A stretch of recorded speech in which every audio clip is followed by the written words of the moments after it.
This video is powered by the pros at Pascal Air Plumbing and Electric. Arkansas owned, Arkansas operated. GoPascal.com. Sometimes the game of college football is difficult to understand. Bill King can help us make sense of this because he's the king of college football talk on Nashville Sports Radio, 6 to 9 every Monday through Friday. Hi, Bill. How you doing? Help me make sense of college football today. Can you do that? No. Oh, no. Guys, we lost college football, within the last 10 years, and it ain't coming back. Hey, 3 years ago. It's craziness right now. So where to start? You want to start, Matt? Well, I was going to say, Bill, my thought is, why didn't we cap this at the beginning? Because it's really getting out of control, and I don't know how far it's going to get out of control. And are you ever going to be able to put the ketchup back in the bottle? I don't think so. I'll say this. As of right now, there's nothing coming that's going to police this. We have a police force that doesn't want to do their job out of Indianapolis. Instead, they get publicity because they're investigating Bad Guys, Michigan, for impermissible visits during COVID, which is laughable, guys. That'd be like me accusing one of you two of not quite stopping enough at a stop sign. That's the significance of that, right? So, now they've tightened up the name, the portal windows, as we know, and today's the last day of this current window and picks back up for a couple of weeks in May. But actually doing something about the money flow, there is nothing that's on the horizon that I know of. If you're at an SEC school and you're a starter on the offensive line, you're a starter at tight end, not necessarily, let's don't say Georgia, Alabama, but let's just say the middle of the pack, are they all making six figures a year? Oh, I don't think so. No, I think the market, the supposed market, is inflated. And that, for example, that Rashada thing. Now they swear that $13 million number is real. I don't believe it. Reputable people tell me this, and I still don't believe it. I think that's agents and people floating money to create a marketplace that doesn't exist, that kind of money marketplace. No, I think that part's a little overrated. The problem is we can't get our hands on the marketplace because everybody's lying about it. Mm-hmm. So we really don't know what's out there. It's like Bitcoin. That's exactly the right way to put it. You don't know what to believe what's being put out there because there are ulterior motives for why those numbers get thrown out there. You know, I mean, correct. What did Arch Manning supposedly 21 for 4 years? I think. Texas? Yeah, he got like 21 for 4 years. Something that's what I'd heard. Yeah. I guess he's the surest thing possible. Yeah. I don't know if I'd say Rashada is like a sure thing. $13 million, just kind of. I'm like you, Bill. Like I can't believe you're going to pay somebody $2.6 million a year, and you literally have no idea. They don't know if he's really going to be any good. You know how this game works. They don't know. Well, here's what I can't get past.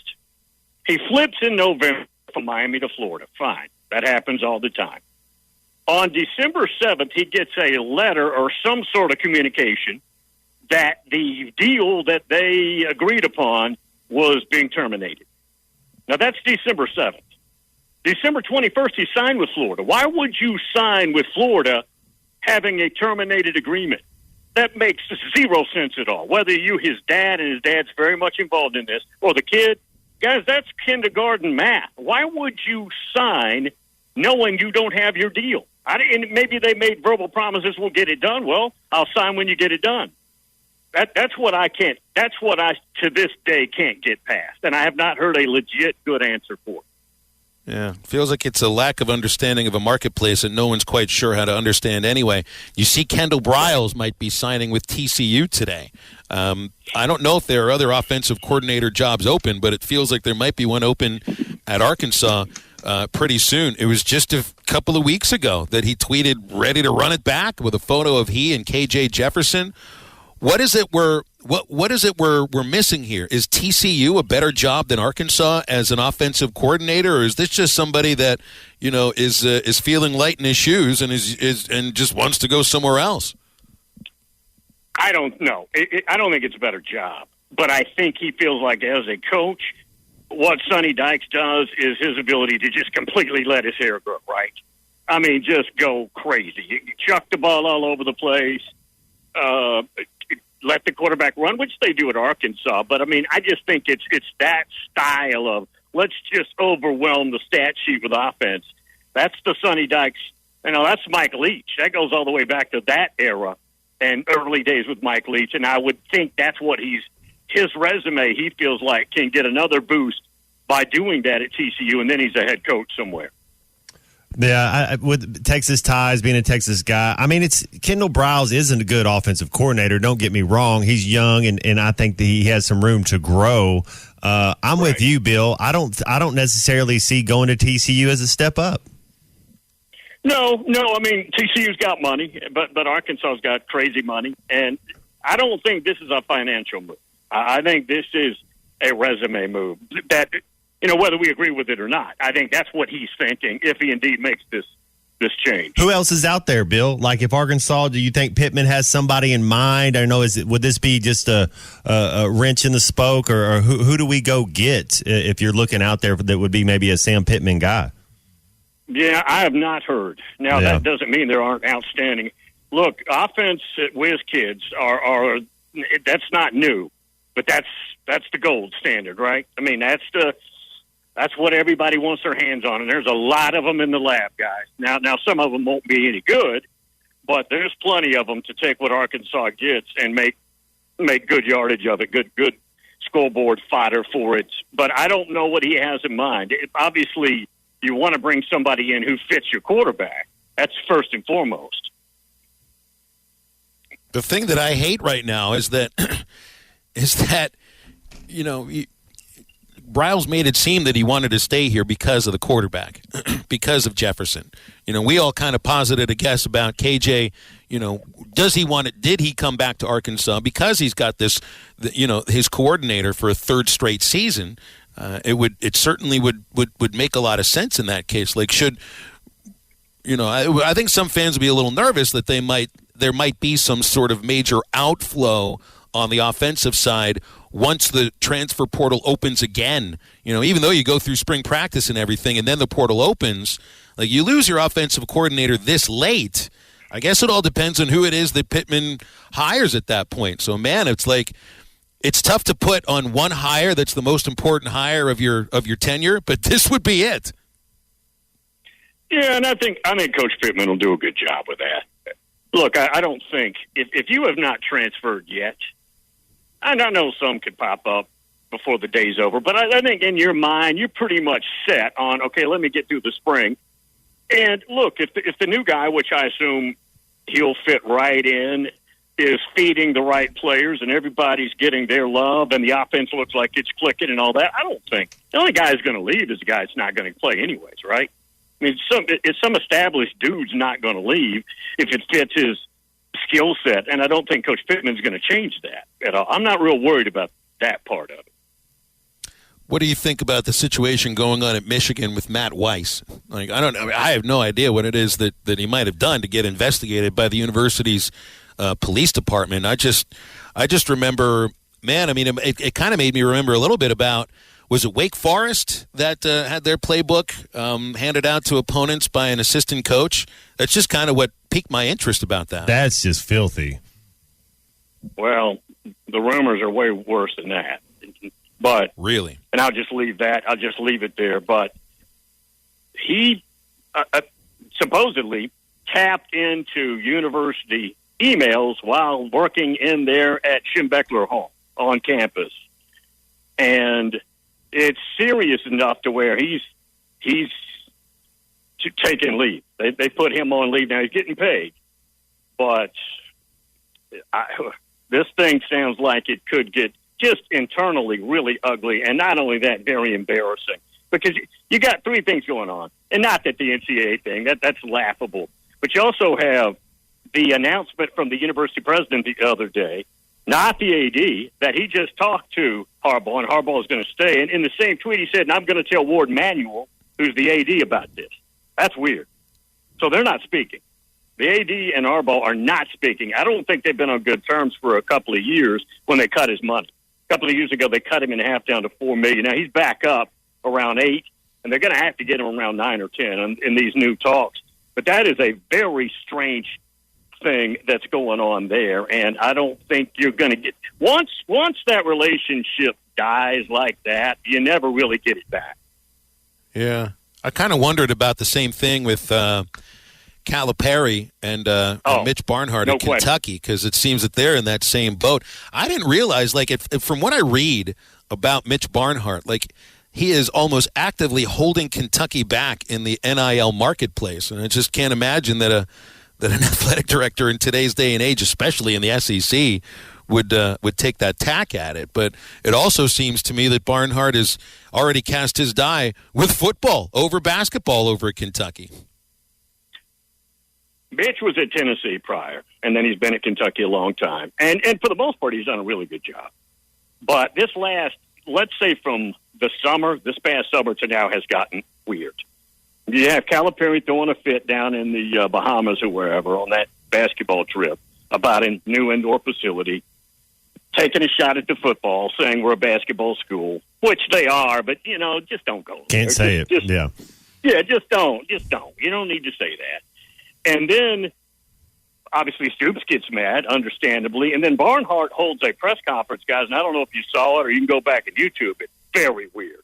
He sat there like a child who wasn't getting his way, and he kept acting angry, and then he would calm down, and it was just strange. So he and Cal are not getting along. And the basketball team has been Billy Gillespie levels bad at times this year. It's a mess. And again, they are not speaking. There's another one. Very, very interesting. Walker Howard transfers to Ole Miss. You got a quarterback battle now at Ole Miss. You didn't have one before he got over there. What does this do, A, to LSU in their quarterback depth, and B, who do you see coming out of that battle at Ole Miss between Howard and Jackson Dart? Well, Jaden Daniels, as we know, is back. And that offense improved so much, guys, from the very beginning to the end. And they think they've got it. They think they've caught the lightning in the bottle. And Daniels is playing his best ball. The diva, Keyshawn Boutte, is gone. That's addition by subtraction. Their offensive line started 2 true freshmen who played very well. They're excited about that. They're excited about all their skill kids. He's back for one more year. And then you have the Nussmeier kid who played very well. He threw for 500 yards the last 2 games, including the Georgia game, and about, a little over half of football. And the Howard kid's a legacy, and he's a 5-star. Jamie Howard, his dad. And I think they wanted to know, hey, I'm trying to get up this depth chart, and Brian Kelly had to tell him, not now, sir. I mean, you're going to have to wait. And they don't want to wait, so he jumped in the portal. I said from the beginning, if I'm Kiffin, I'm all over this. Jackson Dart is a pretty substantial drop down from Matt Corral. Arm talent and as an athlete, too. He's good. He's solid. Walker Howard's a better player. And I could see him. I don't know if Kiffin would announce it. I could easily see Walker Howard going in there and beating him out. And then he's got to transfer. Same. I agree with you there. We were talking about that at the list. Where do you put KJ? Can I ask you your quarterback rankings for the SEC? Do you if Briles leaves, do you still have like that combo of your OC and quarterback? Would you still say how much would that hurt KJ? Oh, I think, look, if you're Sam Pittman, you have to bring somebody in who fits. Yeah. You don't bring a guy in and say, KJ, it's going to be a rough spring, man. There's a whole lot of new stuff, and your game's you can't do that. It's got to fit that footprint, and I don't think that's a problem. If that kid stays healthy, big and strong, and all the things he's got all the tools, yeah. Playing, no question, no question. And there's a whole lot of, Devin Leary's coming into the league. He's very good at Kentucky. LSU has their quarterback back. Florida is an absolute mess at quarterback. Tennessee has Joe Milton plus the number 1 ranked player in all of the class of 23. If you go by on 3, Nico Iamaleva. So it's going to, guys, A&M's got their 5-star that they played at the end of the year. Connor Wegman, who started playing well, and Georgia's got all those kids that have been waiting to play that are highly ranked. Plus, they're about to get a commitment from the number 1 ranked 24 kid in America, the Raiola kid, quarterback who's committed to Ohio State. So Ty Simpson at Alabama, I think, is their next guy, not Jalen Milroe. And Ty Simpson is an excellent quarterback. It's going to be it's a lot of new ones, but going to be fun. Bill, thank you very much. We'll ask you the same question next week to make sense of college football again, because I can't do it. I won't you. have any better answer either. Always a joy, Bill. Thanks. Okay, thank you. Bill King from Nashville Sports Radio. Hey, when you're headed up to Fayetteville for Arkansas Athletics, stop by CJ's Butcher Boy Burgers. If you're coming from Central Arkansas or the River Valley, the Russellville location's a great place to stop. Arkansas Avenue, it's right there off the highway on the north side. Or once you get to Fayetteville, stop by the Weddington location. It's less than a mile west of the Weddington exit on I-49. CJ's Butcher Boy Burgers. It's the best burgers, best French fries, and the best shakes anywhere in Arkansas. CJ's Butcher Boy Burgers. When all you do are burgers, they have to be the best. And halftime will come back after this quick break. BetOnline remains your number one source for all your sports betting this season. Everything from the NFL and bowl season to esports. You'll find the latest odds, team matchup info, player news, and game trends at BetOnline. BetOnline features live betting, free contests, and live scores for almost any sport or game imaginable. We're the fastest and easiest way to bet on all your favorite leagues and events. Head to betonline.ag to join and receive a 50% welcome bonus on your first deposit. Make sure to use the promo code BELIEVE to receive your rewards. That's BLEAV. BetOnline, where the game starts.